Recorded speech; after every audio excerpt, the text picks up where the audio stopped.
Josh Hardacre, if I could choose a limb-driven rest for hunting, what would it be? Hamskea Hybrid Pro. Archery Boy, thoughts on UltraView release? Just got one.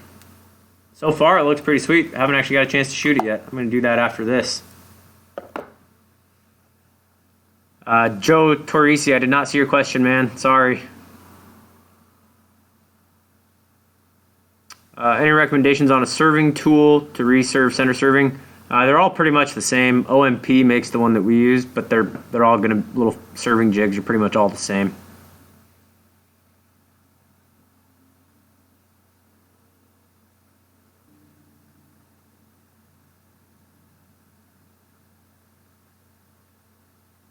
Ryan McNichol, for a hunting setup, we do remove the springs on a lot of them and just do the hard mount.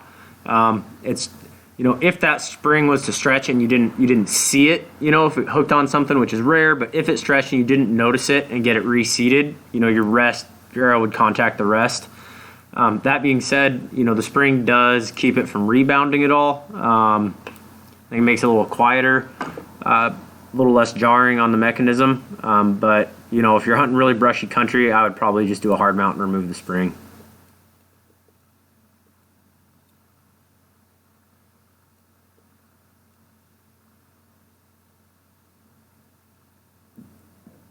Jordan Whipple, running the 10 with a 1.5 inch quick disconnect. Yeah, that'd be good. Josh Hardacre, at your draw length, either would work. I think that's as short as you can get, the 31.5 though. They're both going to shoot the same speed for you probably, but the 28 might be a little more comfortable. Braxton McGraw, favorite D-loop material? The stuff BCY makes. I can't remember what it's actually called though.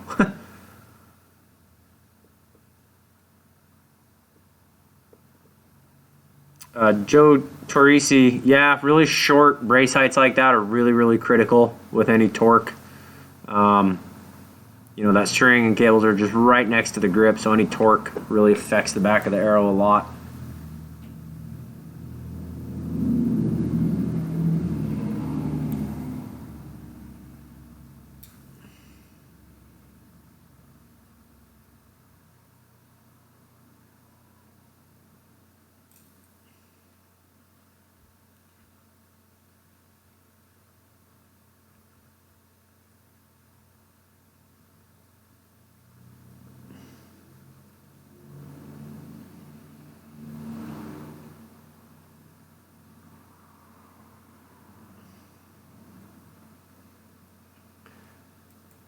Man, this is annoying. Michael Langston, thoughts on FMJs? I mean, they're great arrows, perfectly straight, hit really hard. The downside to them is that they are not very durable in the sense that if I'm shooting groups, you got steel points and an aluminum casing, so the aluminum absorbs the impact instead of deflecting it. So you crease them up, ding them, break them, bend them. So if you buy FMJs, don't shoot groups with them at close distance, spread them out a little bit. Derek Z-Man, bear shaft tuning, how important is it? How do you know what spine to go with? There's a lot in that question there, but I like to bear shaft tune. Generally if you get a good hole through paper with your fletch shaft, that's going to be more than enough for your average shooter. Bear shafting is kind of more of an advanced thing, but if I can get a bear shaft and a fletch shaft coming perfectly straight out of the bow, I know that arrow is flying as straight as possible and those vanes aren't having to work as hard to stabilize it.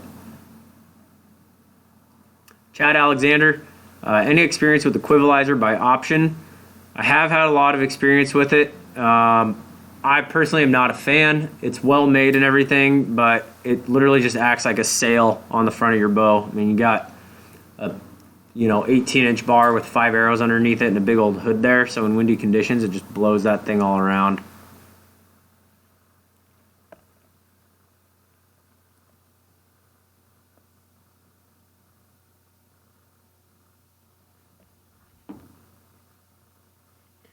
Josh Hardacre, we cannot ship new bows. Dealer protection rules.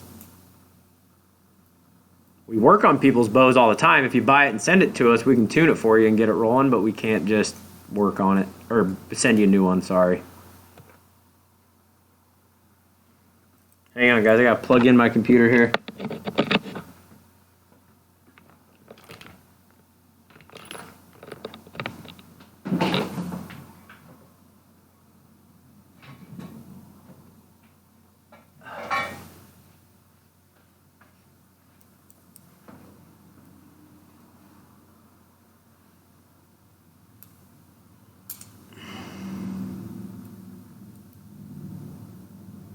Ryan McNichol, either of those will work fine.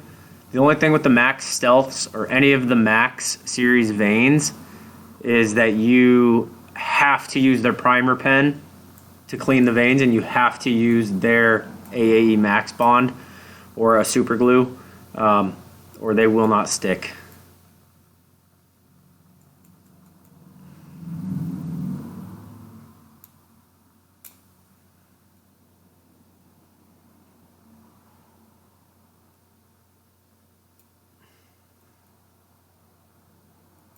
Brandon Erickson, yes, I like the hybrids over the Max Stealths for sure.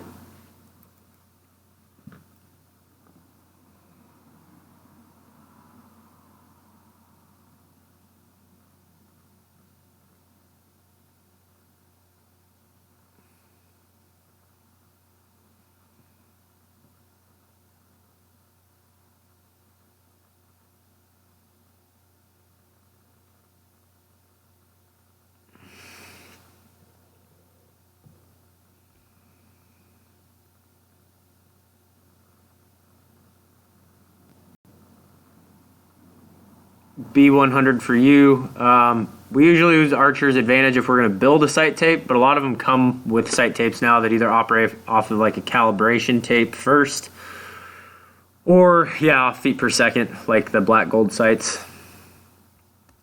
Michael Langston, yeah, hammers are good bows. If you're 15, I'd probably look at the switch rather than the hammer though.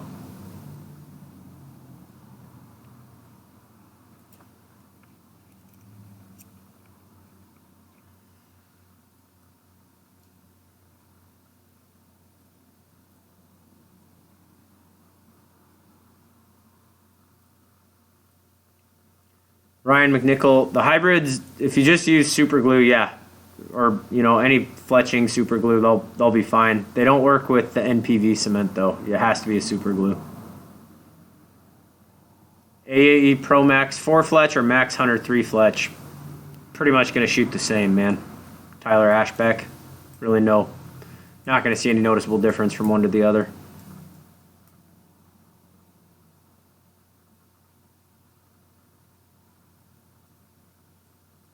Hard to shoot and read questions, Wyatt, or I would.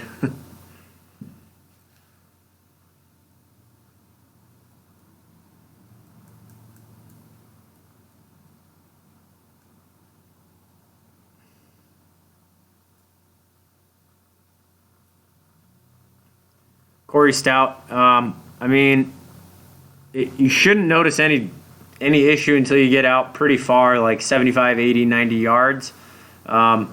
There's a couple different trains of thought on that. Whether you move your anchor to see through your peep, or if you just sacrifice a little bit of vision through your peep and just George Riles teaches to just center your scope around the target and then bring into your peep sight. That's a tricky one though.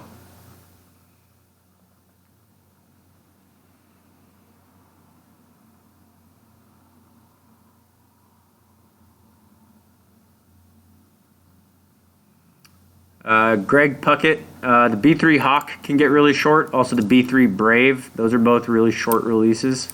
But generally when you have the solid neck like that, you're not going to be able to get them as short as a nylon. The True Ball Sweet, or Short and Sweet is a good one though.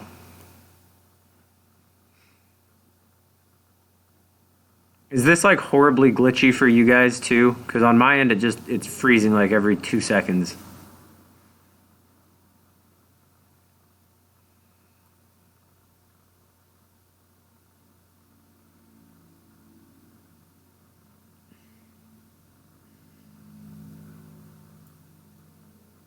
Eric Rollman, I have not used the Annihilator, so I have no opinion.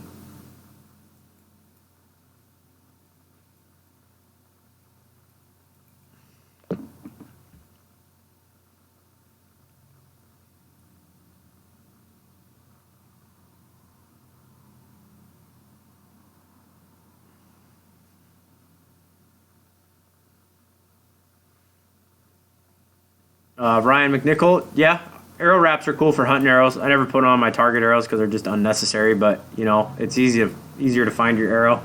If you have a white wrap, you can see blood better.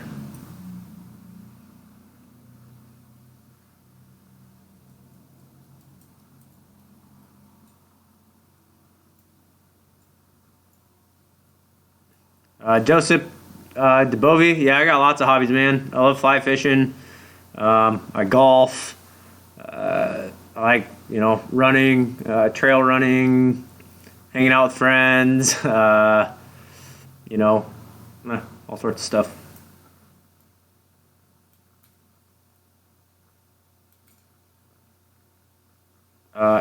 Ian Southall, I have not personally shot Iron Will, but I know a lot of people that do, and they really, really like them. They're great heads. They're just stupidly expensive.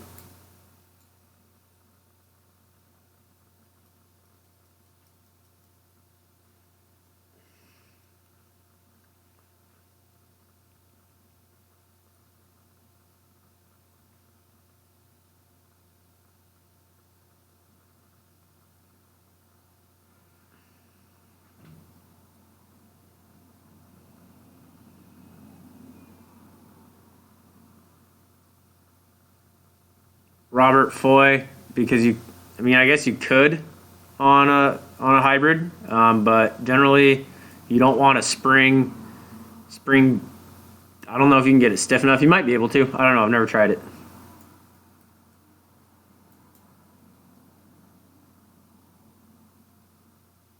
Dang it! Sorry, it's so stinking glitchy, guys. I need to find somebody who's done this a bunch and figure out what the heck is going on. I've watched all these YouTube tutorials and I've done everything it said and it's still just crap.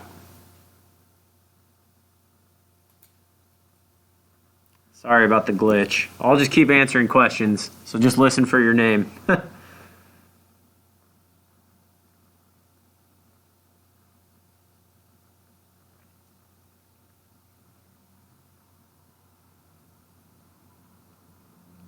I know it's frustrating. Matt Gravett, do we have a store website? Yes, it's www.thebowrack.com.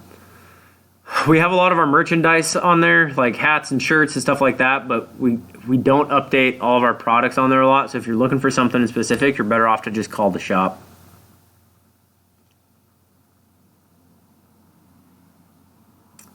Joshua Kolner, do I swear by double cam bows? I've had single cam for 4 years and been thinking of getting a new one. So the reason that single cams have been phased out is because there's a lot more knock travel with a single cam bow. The way that cam system works, generally the knock starts high and ends low. Nowadays, with the technology in two cam bows, there's a lot less knock travel, a lot more performance in terms of speed. So that's why you're seeing the single cams kind of getting phased out.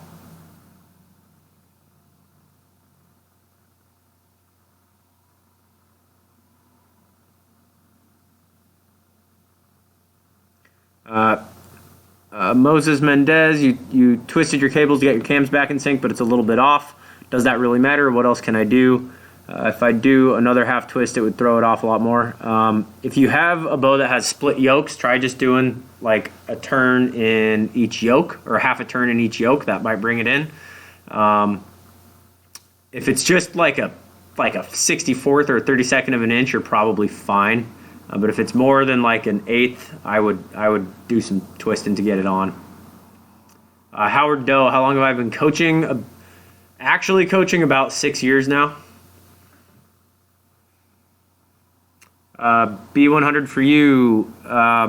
So cable driven versus limb driven for hunting.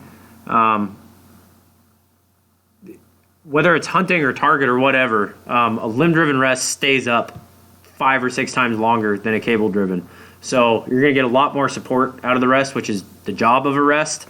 The reason you see target shooters, a lot of pros for so long, they always shot the little spring blade rest, was because you get full support with minimal contact. Nowadays, you'll never see a serious target shooter shooting a cable-driven rest because it doesn't influence the arrow long enough, so they can't micro-tune them the way they want. Now with the Hamskys, the way that you can time them, I can get them to stay up till just the very last second, so it's more or less like shooting one of those little spring blades. So whatever you're doing, a limb-driven rest is going to give you more accuracy downrange than a cable-driven. Now that's for really experienced shooters. If you don't have the ability to shoot a 4-inch group at 80, then you're not going to see a benefit, but it is there. There is a benefit there.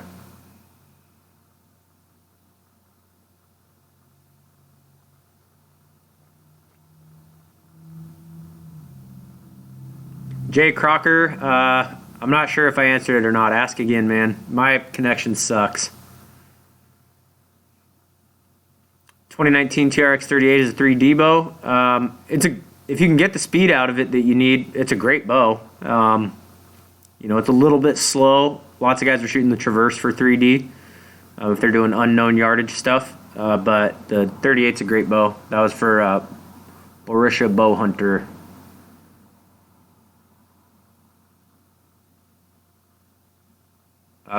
Angelo, has the virus affected our business? A little bit, although Saturday was still really busy. Probably more so than I would have liked, to be honest. Way too many people in and out of here. I think this is going to get a lot more serious than people say. There's a reason that healthcare officials around the world are warning us about this. Italy had 800 people die last night in a 24-hour period, so it's kind of sketchy.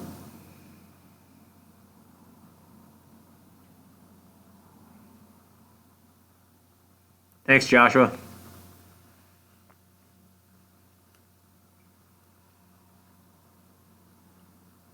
All right, guys.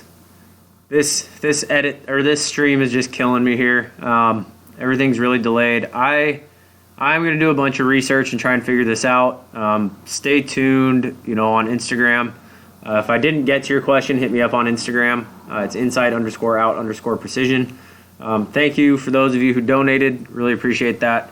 But we need to figure something out here because this works a lot better when we have a solid video stream and audio that match up. So I am going to end the stream right now. But thank you guys for tuning in and bearing with me while we're trying to figure this out. I hate this. But hopefully by the next one I'll have it figured out and we'll test it a little bit beforehand and make sure everything's good. So thanks for watching, guys, and we'll see you soon. Keep them in the middle.